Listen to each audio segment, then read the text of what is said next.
Upper Hunter. Thank you, Mr Speaker. My question is directed to the Minister for Regional Transport and Roads, an all-round good guy. Will the Minister update the House on how the government investment in roads is driving jobs in the regions? Minister for Regional Roads. Thank you, Mr Speaker, and I thank the member for Upper Hunter for his question. And look, on Friday of last week I was in Dungog. I was with the member for the Upper Hunter and the Deputy Premier, and we were able to announce more than $16 million to fix 23 timber bridges in that community. And that's just some of the 424 bridges that are being funded in our round one of our Fixing Country Bridges program. And that's across 54 local government areas. Now, this is a great program because this is actually a $500 million investment in providing bridges in the bush that can only be delivered by the Nationals and the Liberals in government.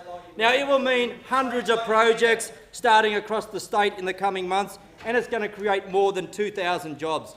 Now, at the last election, I'll just give you an example. The last election, Labor committed $9 million to replace and upgrade bridges in the Kyogle area. Well, through round one of this program alone, we're investing more than $40 million, and that's a game changer for that community. And I know that the member for Lismore is watching, and I know that she'll be cheering on in her room right now with this announcement. Last year, we also announced $250 million for fixing local roads that matter to local communities. And that's hundreds of projects supporting more than 2,200 jobs, from Brewarrina to Cessnock down to Griffith. Again, small projects that make a big difference in those communities. These are road projects that make a real difference because they're the roads that they use every day.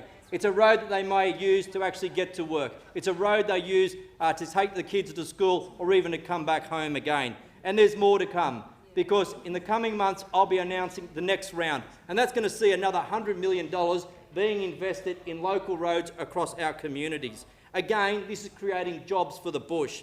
Now, on the North Coast, we've started the Coffs Harbour Bypass, and this is the biggest infrastructure project that we've ever seen in the town's history.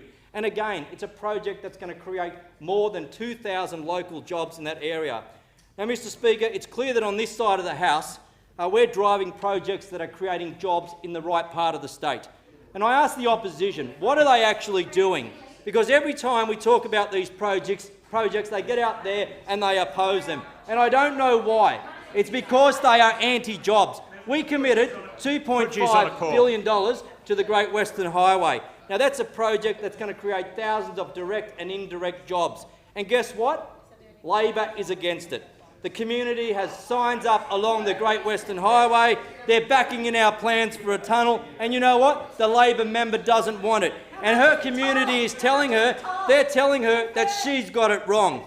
Our Dubbo Bridge project, it's going to create 300 jobs in construction. And guess what? Labor's against that as well. Mr Speaker, the only jobs that you are concerned about, the only jobs that Labor care about are the jobs of your own. And I'll tell you what, your jobs will be secure in opposition for the next 4 years and the 4 years after that. Mr Speaker, I heard Dom come up here yesterday and he spoke about his eldest daughter, probably getting through high school before they see a Labor government. Well, it won't be just his eldest daughter, it'll be the entire kids, mate. All the kids will go through before we see a Labor government ever again.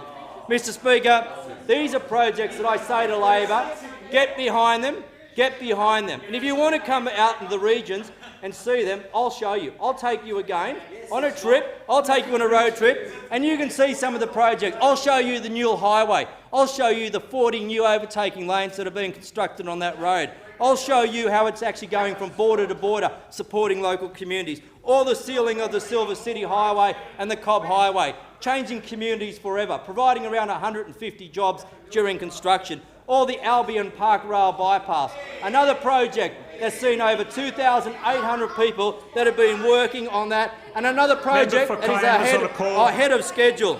Mr Speaker, I'll tell you what, based on their performance this week, Labor is going nowhere. You're on 2 calls. And I'll tell you this, at the end of last year, I want you to listen to this, because there was a story at the end of last year that I came across, and it was a story that I just can't get out of my head. And I actually carry the article everywhere I go now. I carry the article everywhere I go. And hang on, you want to listen? So you want to listen? No.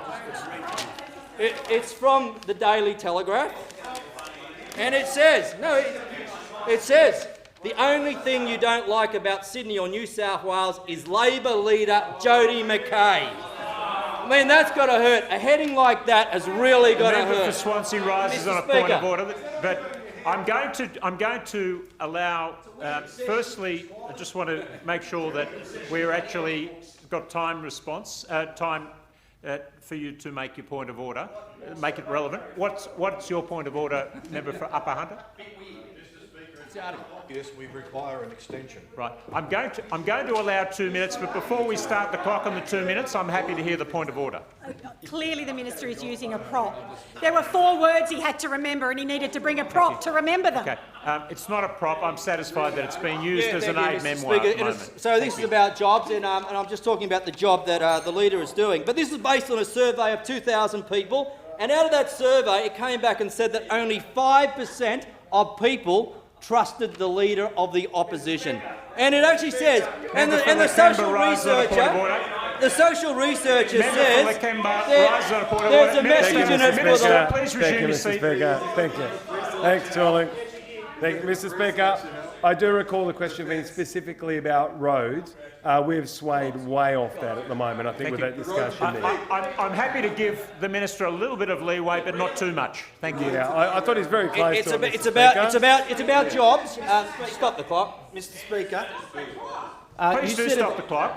Stop the clock. What's your point of order? well, it's 129, but I want to refer to something. At the beginning of yesterday, you asked us to increase the standard of speaking behaviour. to the point of order? Are you speaking to the point of order? 129 increased. Are you still leader of the House on your side? Well, inconsistent with that, I will ask you to show some leadership yourself rather than consistently interjecting, and I will uphold the standards of behaviour, but I ask you to hold your own side to account. So if you're going to start lecturing me, just watch it. And I asked you to adjudicate on 129. You've said from the very beginning that things have got to be generally relevant. Resume your seat. How is an Resume article your seat. about the Jodie Resume McKay your generally seat. irrelevant? Resume your seat. Minister, I've said I'd give you a little bit of leeway, but not too much. Because okay? I want to read this quote because it actually talks about jobs, and jobs is the question. Now, there is a Member for message in it Swansea. for the Labor Party to do Minister, their job Minister, because the resume your feelings seat, are please. clearly showing Minister, that's what the resume your people seat. want. Resume your seat. And will he be going on a call? Because you would put me on one. You did yesterday, in actual fact. But anyway, it is still not relevant, and he should be relevant because Please I have... resume your seat. Well, Mr. Stop the Speaker, clock, I have please. written Stop to the the clock. minister about a Resume regional road in your my... seat. Minister, I have ruled on relevance, and I want you to very shortly return to roads. Thank you. And there's no doubt that our roads are supporting our contractors and our subcontractors right across our communities. And if anyone was wondering, just in that poll, I did see that 75% of people surveyed actually said they trusted you, and I'm one of them too. So, well done, congratulations. But anyway, that poll, we'll put that poll aside. I conducted my own poll anyway, and I found in my poll, I polled the Labor Party people in my seat. There's a whole 10 of them, and I'll tell you what happened. There's 3 of them that said they want the member for Strathfield. They trust. Three said they trusted the member for Cogra. And the surprise was, member for Wollongong, you got 4. 4 people said that they actually trusted you. So, Mr. Speaker, I'm going to get on with the job of delivering for our communities. We'll do the road projects that create jobs because that's what the Nationals and Liberals in government do. Time has expired. Member for London.